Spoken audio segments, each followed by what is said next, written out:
Christ a pris grand soin de rejeter toute suggestion et d'écarter toute notion qui ferait croire qu'une seule chose, dans ce qui caractérisait sa mission en tant que fils de l'homme, procédait de lui-même. Quant à lui-même, il a affirmé à maintes reprises « Je suis venu de Dieu ». Jean 7, 29, 8, 42, 17, 8. Quant à son apostolat, Hébreux 3, 11, il se décrit comme envoyé de Dieu. Jean 7, 29, 8, 42, 17, 8. Quant à sa vision, le Fils ne fait que ce qu'il voit faire au Père. Jean 5, 19. Quant à ses œuvres, les œuvres de mon Père. Jean 5, 36. Quant à ses paroles, je ne parle pas de moi-même. Jean 8, 28. Quant au royaume n'est pas de ce monde. Jean 18, 36. Tout ceci peut être rassemblé sous une déclaration qui exprime une pensée semblable. Maintenant, ils ont connu que tout vient de toi. Jean 17, 7. Le principe essentiel qu'englobe toutes ces déclarations établit que seulement ce qui vient de Dieu est reconnu par Dieu, accomplit le dessein de Dieu, atteint le standard de Dieu et retourne à Dieu. Ceci sous-entend qu'il y a d'autres sources que Dieu, en opposition avec quelques-unes des déclarations précédentes qui se rapportent à l'origine divine. Le maître a prononcé des paroles telles que « vous avez pour père le diable » ou « vous êtes de votre père le diable » ou « faites les œuvres de votre père » Jean 8, 44, 41. Pas de moi-même. Jean 14, 10. Ceci a été dit non pas, bien entendu, en tant que fils de Dieu du côté de la divinité, mais en sa qualité de représentant de l'homme, dans une chair semblable à celle du péché.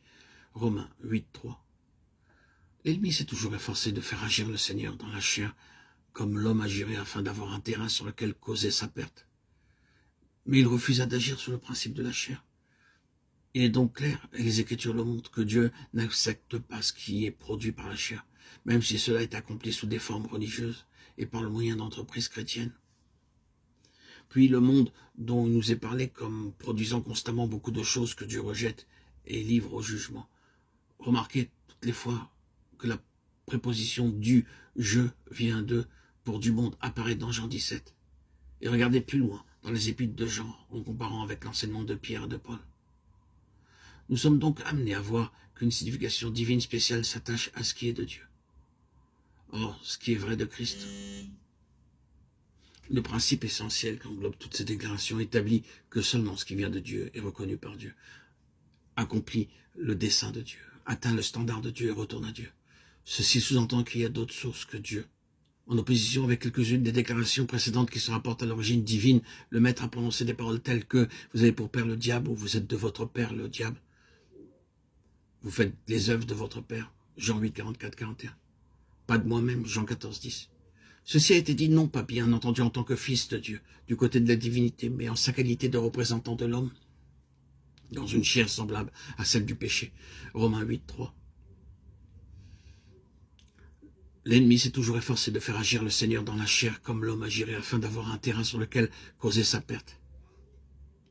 Mais il refusa d'agir sur le principe de la chair. Il est donc clair, et les Écritures le montrent, que Dieu n'accepte pas ce qui est produit par la chair, même si cela est accompli sous des formes religieuses et par le moyen d'entreprises chrétiennes. Puis, le monde dont il nous est parlé comme produisant constamment beaucoup de choses que Dieu rejette et livre au jugement. Remarquez toutes les fois que la préposition du monde apparaît dans Jean 17. Et regardez plus loin dans les épîtres de Jean en comparant avec l'enseignement de Pierre et de Paul. Nous sommes donc amenés à voir qu'une signification divine spéciale s'attache à ce qui est de Dieu. Or, ce qui est vrai de Christ doit avoir une contrepartie dans tout ce qui doit être autant la propriété de Dieu qu'utilisé d'une quelconque façon à l'accomplissement de son dessein éternel.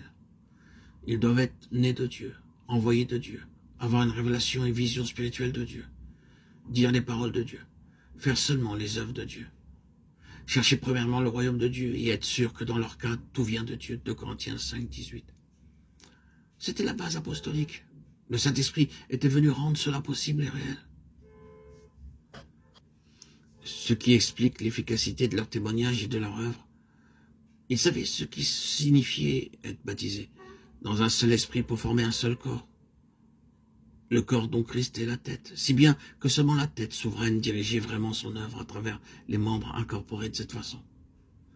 Ils n'agissaient pas de manière indépendante, ils n'avaient pas de plan personnel, ils ne faisaient pas de projet, ni prenaient d'initiatives qui auraient été le produit de leurs propres pensées. Leur raisonnement, leur imagination, leur enthousiasme même, si c'était pour Christ ou pour le royaume, ou en son nom. Tout devait venir de la tête par révélation de l'esprit. Combien cela a été vrai dans le cas de Christ et qu'il doit en être de même pour nous.